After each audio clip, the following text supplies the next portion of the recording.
Did you know that recent studies show about 15% of men say they have no close friends? None. That's a five-fold jump in the last 30 years. But this is more than just a statistic. It's that sinking feeling you get when you're holding your phone, needing to talk, and realizing there's no one you can actually call. We're taught to be strong, to provide, to be the rock. But what happens when that rock starts to crack and there's nobody around to even notice? If this feels familiar, you need to know it's not some personal failure. It's a silent epidemic of loneliness sweeping through an entire generation of men. For years, society handed us a script.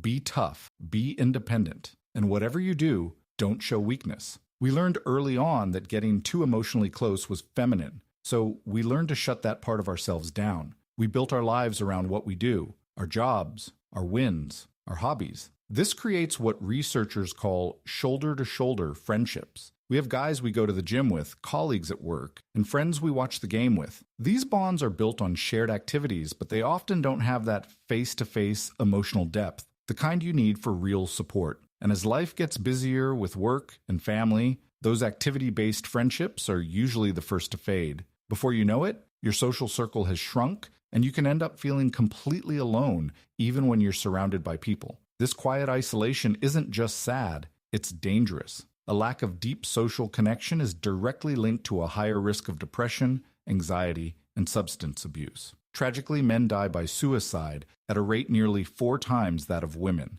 a statistic that's deeply tied to this crisis of connection. When you're taught to bottle everything up, that pressure has to go somewhere, too often it turns inward and becomes destructive. Think about it. Who do you call when you're really struggling? For a lot of men, that list is dangerously short. Maybe just a wife or a partner. That puts a huge amount of pressure on one relationship and leaves you with no safety net when you face a job loss, a health scare, or just a crisis of purpose. Friendships are the buffer. They're a safe place to vent without judgment and get the perspective you need. Without them, we're trying to navigate a hurricane all by ourselves, pretending that we've got it all under control. If any of this is hitting home, I want you to try something. Drop a comment below and share one activity that's helped you connect with other guys. It could be a sport, a hobby, a volunteer group, anything at all. Let's build a resource for each other, right here. So, how do we start to fix this? The answer isn't to just try harder. It's about being intentional. Building real friendships as an adult takes work, but it starts with small, totally manageable steps.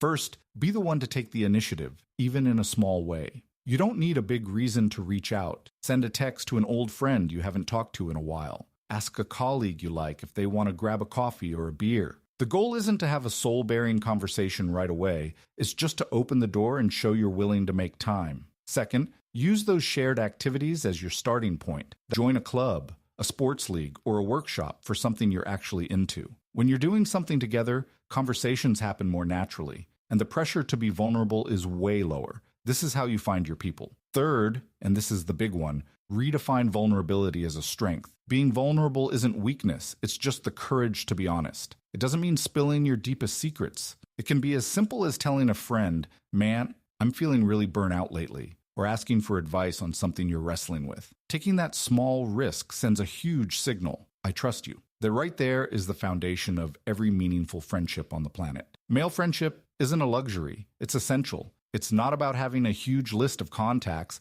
it's about having a few good men in your corner when it counts. Pushing back against those old, outdated expectations to build these bonds is one of the most important things you can do for your health and your life. It's time we stopped seeing vulnerability as a failure of strength and started seeing it for what it truly is, the only way to build a connection that actually matters.